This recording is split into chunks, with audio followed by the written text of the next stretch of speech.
বিশ্বের অন্যতম শীর্ষ ধনী এবং ভারতের বহুজাতিক সংস্থা আদানি গ্রুপের চেয়ারম্যান গৌতম আদানির বিরুদ্ধে সাবেক মার্কিন প্রেসিডেন্ট বাইডেন আমলে দায়ের করা একটি জালিয়াতি মামলা প্রত্যাহারের উদ্যোগ নিয়েছে ট্রাম্প প্রশাসন। বিবিসির তথ্যমতে গৌতম আদানির বিরুদ্ধে চলমান মামলাগুলো এমন সময় নিষ্পত্তি হলো যখন এই ধন কুবেরের আইনজীবী রবার্ট গিফরা মার্কিন প্রেসিডেন্ট ডোনাল্ড ট্রাম্পের ব্যক্তিগত আইনজীবী হিসেবে কাজ করছেন। গেল মাসে এই আইনজীবী জানান আদানি যুক্তরাষ্ট্রে $10 বিলিয়ন বিনিয়োগ করতে চাচ্ছিলেন, তবে মামলাগুলোর কারণে তা সম্ভব হচ্ছিল না। এরপরেই ফৌজদারি অভিযোগগুলো প্রত্যাহার করা হয়। এছাড়া গেল 14 মে আদানি ভারতীয় সরকারি কর্মকর্তাদের ঘুষ দেওয়ার পরিকল্পনার অভিযোগে সিকিউরিটি অ্যান্ড এক্সচেঞ্জ কমিশনের দায়ের করা একটি জালিয়াতি মামলারও নিষ্পত্তি করেন।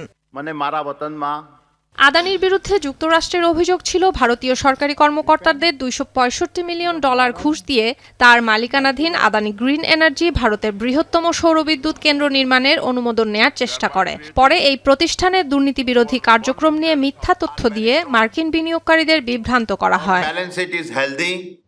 মার্কিন প্রসিকিউটরদের দাবি আদানি ও তার সহযোগীরা ঋণদাতা এবং বিনিয়োগকারীদের কাছ থেকে দুর্নীতির তথ্য গোপন করে $3 বিলিয়ন বেশি অর্থ সংগ্রহ করেন।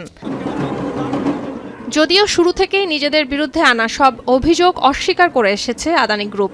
গেল 17 মে ভারতের বিহারে একটি হাসপাতাল উদ্বোধন করার সময় গৌতম আদানি জানান যে কোনো চ্যালেঞ্জের মুখোমুখি হতে তিনি প্রস্তুত।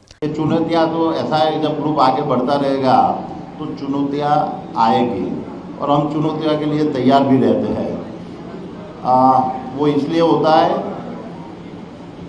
कि हमारी नीयत में कोई खोट नहीं है,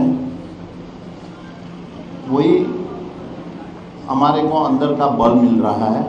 এছাড়া মার্কিন ট্রেজারি বিভাগের তথ্য মতে এই অভিযোগ নিষ্পত্তির জন্য $275 মিলিয়ন পরিশোধ করতেও রাজি হয়েছেন এই শীর্ষ ধনকুবের। সুলতানা দিনা, এখন বিশ্ব।